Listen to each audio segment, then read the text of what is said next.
વિદ્યાર્થી મિત્રો, આજે આપણે ધોરણ 5 વિષય ઇંગ્લિશ યુનિટ 4 આઈ એમ લર્નિંગ ઇંગ્લિશ, હું ઇંગ્લિશ શીખી રહ્યો છું, એની એક્ટિવિટી નંબર 1 એ જોઈશું. હવે એક્ટિવિટી નંબર 1 છે, એમાં એક રાઇમ આપેલી છે, પ્રેઇંગ પ્રેઇંગ. તો આપણે પહેલાં રાઇમ જોઈએ. પ્રેઇંગ પ્રેઇંગ, પ્રેઇંગ એટલે પ્રે એટલે પ્રાર્થના કરવી, પ્રાર્થના કરો પ્રાર્થના કરો.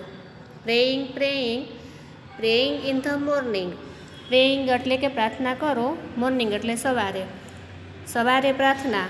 Praying in the noon time, noon એટલે કે બપોર, ટાઈમ એટલે સમય, બપોરના સમયે પ્રાર્થના તમે બપોરના સમયે કરો. પ્રેઇંગ પ્રેઇંગ, પ્રાર્થના કરો પ્રાર્થના કરો. Praying when the sun goes down, praying when એટલે ત્યારે, સન એટલે સૂર્ય, ગોઝ ડાઉન એટલે કે જ્યારે જાય છે ત્યારે, જ્યારે સૂર્ય જાય ત્યારે પણ તમે પ્રાર્થના કરો. સૂર્ય ક્યારે જાય છે? તો કે સાંજે જાય, એટલે આપણે પ્રાર્થના સવારે કરવાની, બપોરે કરવાની અને સાંજે પણ કરવાની છે. પછી છે સિંગિંગ સિંગિંગ, સિંગિંગ, સિંગ એટલે ગાવું ને સિંગિંગ એટલે ગાવું, ગાઈ રહ્યા છીએ. સિંગિંગ સિંગિંગ, ગાવું ગાવું.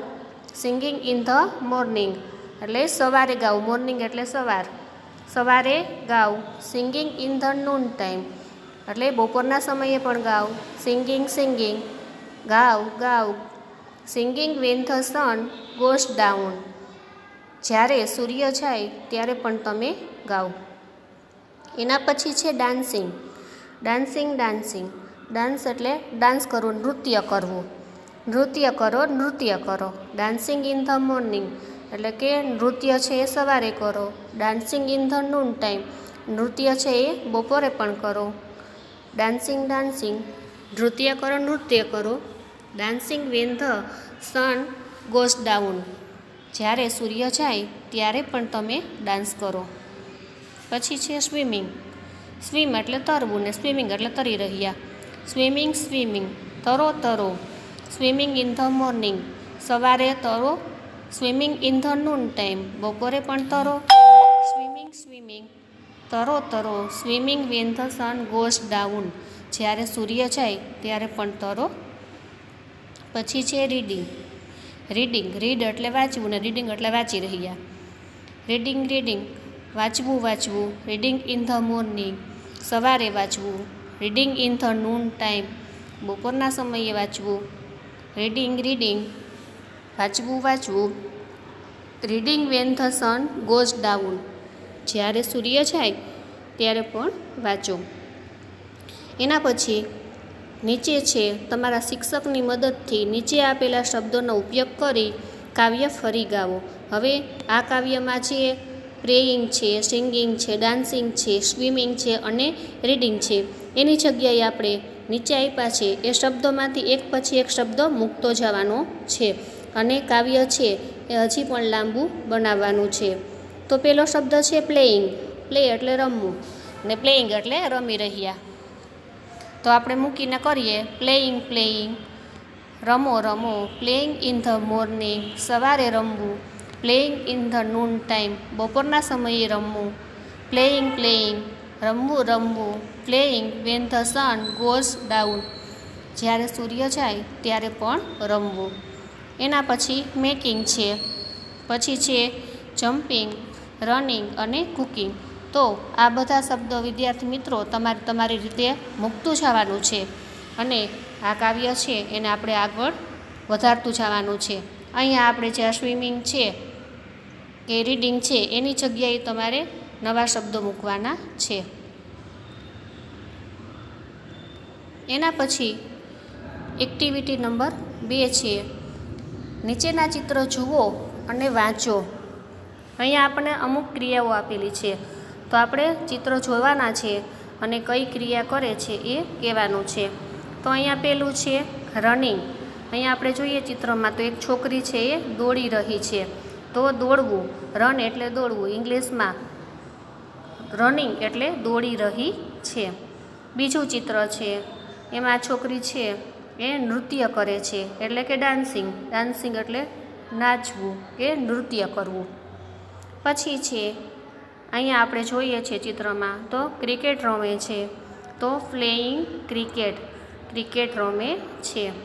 એના પછી છે છોકરી છે એ અહીંયા વાંચી રહી છે, તો વાંચવાને રીડ કહેવાય, પણ વાંચવાની ક્રિયા ચાલુ છે એટલે રીડિંગ, વાંચી રહી છે. એના પછી છે અહીંયા એક છોકરો છે એ કૂદકો લગાવી રહ્યો છે, કૂદવું, કૂદવું એટલે કે જમ્પિંગ, જમ્પિંગ એટલે કૂદવું. એના પછી ઇટિંગ લંચ, અહીંયા એક છોકરી છે એ ખાઈ રહી છે, બપોરનું ભોજન લઈ રહી છે એટલે કે ઇટિંગ લંચ. અહીંયા સ્નાન કરે છે એટલે કે બાથિંગ, બાથિંગ એટલે સ્નાન કરવું. પછી વોશિંગ, વોશિંગ એટલે કપડાં ધોવા અથવા વાસણ સાફ કરવા. કુકિંગ, કુકિંગ એટલે રસોઈ બનાવવી. રાઇટિંગ લેટર, અહીંયા આપણે જોઈએ કે લેટર લખી રહી છે, પત્ર લખી રહી છે. પછી છે એક છોકરી દોરડા કૂદે છે, તો કે સ્કીપિંગ, સ્કીપ એટલે કૂદવું ને સ્કીપિંગ એટલે કૂદી રહી છે. અહીંયા સૂતી છે તો સ્લીપિંગ, સૂઈ રહી છે. પછી છે રાઇડિંગ, રાઇડિંગ એટલે કે સવારી કરવી, રાઇડ એટલે સવારી કરવી. એ ઘોડા સવારી હોય છે, સાયકલ સવારી, કોઈ પણ સવારી હોય તો એને રાઇડિંગ કહેવામાં આવે છે. પછી અહીંયા પિકિંગ એટલે કે ચૂંટવું, તોડવું. અહીંયા એક છોકરી છે એ ફૂલ તોડી રહી છે, ચૂંટી રહી છે. અહીંયા પેકિંગ, પેકિંગ એટલે પેક કરવું, તો અહીંયા સામાન પેક કરી રહ્યા છે, કપડાં પેક કરી રહ્યા છે. પછી નોકિંગ, નોક, નોક એટલે ટકોરા મારવા, તો અહીંયા એક સ્ત્રી છે એ ટકોરા મારી રહી છે. એના પછી એક્ટિવિટી 4A એ જોઈએ. અહીંયા આપણને થોડાક ચિત્રો આપ્યા છે અને નીચે એનું વર્ણન આપ્યું છે, તો આપણે એ ચિત્ર જોતું જવાનું છે અને એનું વર્ણન સમજીએ. Look, she is Payal, look એટલે કે જુઓ, શી એટલે તેણી, ઇઝ એટલે છે ને પાયલ એટલે પાયલ, જુઓ તેણી પાયલ છે. She is making a rangoli, she એટલે તેણી, છોકરી માટે શી વપરાય છે, છોકરો હોય તો ઈ વપરાય. તેણી મેક, મેક એટલે બનાવવું, મેકિંગ એટલે બનાવી રહી, તેણી રંગોળી બનાવી રહી છે. હર brother is firing crackers, firing crackers એટલે કે ફટાકડા ફોડવા. હર એટલે તેણીનો ને બ્રધર એટલે ભાઈ, તેણીનો ભાઈ છે એ ફટાકડા ફોડી રહ્યો છે. Her mother is decorating the home, her એટલે તેણીની, મધર એટલે માતા, ડેકોરેટ એટલે કે શણગારવું. તેણીની માતા છે એ ઘર શણગારી રહી છે. ઇટ ઇઝ વિન્ટર, તે શિયાળો છે. હવે આપણે અહીં બીજું ચિત્ર જોઈએ. તમારે પાઠ્યપુસ્તકમાં પણ ચિત્ર આપેલું છે, તો આ ચિત્ર જોતાં આપણને એમ થાય છે કે હોળીનું ચિત્ર છે. Look, Payal is colouring her friend, look એટલે જુઓ અને પાયલ ઇઝ એટલે છે, કલરિંગ એટલે કે કલર કરી રહી, રંગ ઉડાડી રહી છે. હર એટલે તેણી અને ફ્રેન્ડ એટલે મિત્ર. પાયલ છે તેણીને મિત્રોને કલર ઉડાડી રહી છે. પાયલ્સ ફ્રેન્ડ્સ ઓલ્સો કલરિંગ હર, પાયલના મિત્રો છે એ પણ તેણીને કલર ઉડાડી રહ્યા છે. ધે આર એન્જોઈંગ હોલી, તેઓ હોળીનો આનંદ માણી રહ્યા છે. એન્જોય એટલે આનંદ કરવો, માણવું. ઇટ ઇઝ સમર, સમર એટલે કે ઉનાળો, તે ઉનાળો છે. લુક, પાયલ ઇઝ હેપી, જુઓ પાયલ ખુશ છે, આનંદિત છે. She is performing garba dance, perform એટલે કે રજૂ કરવું, તેણી ગરબાનો ડાન્સ રજૂ કરી રહી છે. Kinjal is a singer, Kinjal છે એ સિંગર એટલે કે ગાયિકા, કિંજલ ગાયિકા છે. She is singing garba song, તેણી ગરબા ગાઈ રહી છે. Payal's friend are also enjoying the garba, પાયલના મિત્રો છે એ પણ ગરબાનો આનંદ માણી રહ્યા છે. ઇટ ઇઝ મોન્સૂન, તે ચોમાસું છે. એના પછીનું ચિત્ર જોઈએ. Today is Payal's birthday, today એટલે આજે, આજે પાયલનો બર્થડે છે. Look, she is happy, look એટલે જુઓ, શી ઇઝ એટલે તેણી, હેપી એટલે ખુશ, જુઓ તેણી ખુશ છે. She is enjoying herself, તેણી આનંદ માણી રહી છે. હવે અહીંયા આપણે એક્ટિવિટી 4B કરવાની છે.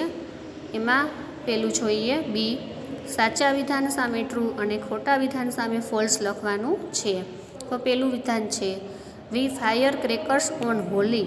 આપણે હોળીમાં ફટાકડા ફોડીએ છીએ. સાચું કે ખોટું? તો કે ખોટું, એટલે કે ફોલ્સ. બીજું we make rangoli on Uttarayan. આપણે ઉત્તરાયણ ઉપર રંગોળી બનાવીએ છીએ, તો એ પણ false.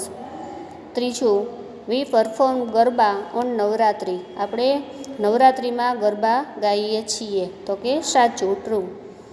V decorate our home on new year. આપણે આપણા ઘરને ન્યૂ યરમાં એટલે કે બેસતા વર્ષના દિવસે શણગારીએ છીએ, તો કે ટ્રુ, સાચું. વી ઇટ સ્વીટ્સ ઓન દિવાળી. આપણે દિવાળીમાં સ્વીટ ખાઈએ, મીઠાઈ ખાઈએ છીએ, સાચું. પછી એક્ટિવિટી 4C, શું કહેશો? જોડો. હવે અહીંયા તહેવારો આપ્યા છે અને કયા તહેવારમાં આપણે કયું અભિવાદન કરવું એ આપણે જોડકા છોડવાના છે. તો એમાં પહેલું છે ઓન ક્રિસમસ. આપણે ક્રિસમસમાં શું બોલવાનું હોય? તો કે મેરી ક્રિસમસ. ઓન હોલી. હોલીમાં આપણે શું બોલવાનું છે? તો કે happy Holi. On new year. New year ઉપર શું બોલીએ આપણે? તો કે happy new year. On Diwali. તો કે હેપી દિવાળી. અને ઓન ઈદ, ઈદ મુબારક. તો આ રીતના આપણે જોડકા છોડવાના છે. એના પછી એક્ટિવિટી 4D. એમાં શું કરવાનું છે? તો કે અહીં કેટલીક વસ્તુના નામ છે અહીંયા આપેલા છે અને એ વસ્તુના નામ છે એ કયા ઉત્સવને લાગુ પડે છે એ આપણે ચર્ચા કરી અને નીચે જે કોષ્ટક આપ્યું છે, તહેવારના નામ આપ્યા છે કે ઉત્સવનું નામ આપ્યું છે, એમાં આપણે ડિવાઈડ કરવાનું છે. તો અહીંયા આપણે જોઈએ balloons, candles, kite, gift, lamp, flowers, sweets, cake. તો આ બધું ક્યાં આવશે? તો આપણે અહીંયા લાઇનમાં જોતા જઈએ તો અહીંયા હોલી છે, દિવાળી છે, બર્થડે છે અને કાઇટ ફ્લાઇંગ ડે એટલે કે ઉત્તરાયણ છે. તો પહેલાં આપણે બલૂન લઈએ, તો બલૂન કેમાં આવે? તો કે બર્થડેમાં. પછી કેન્ડલ્સ છે, કેન્ડલ્સ છે એ પણ બર્થડેમાં આવે. કાઇટ છે, તો કાઇટ છે એ કાઇટ ફ્લાઇંગ ડેમાં આવે.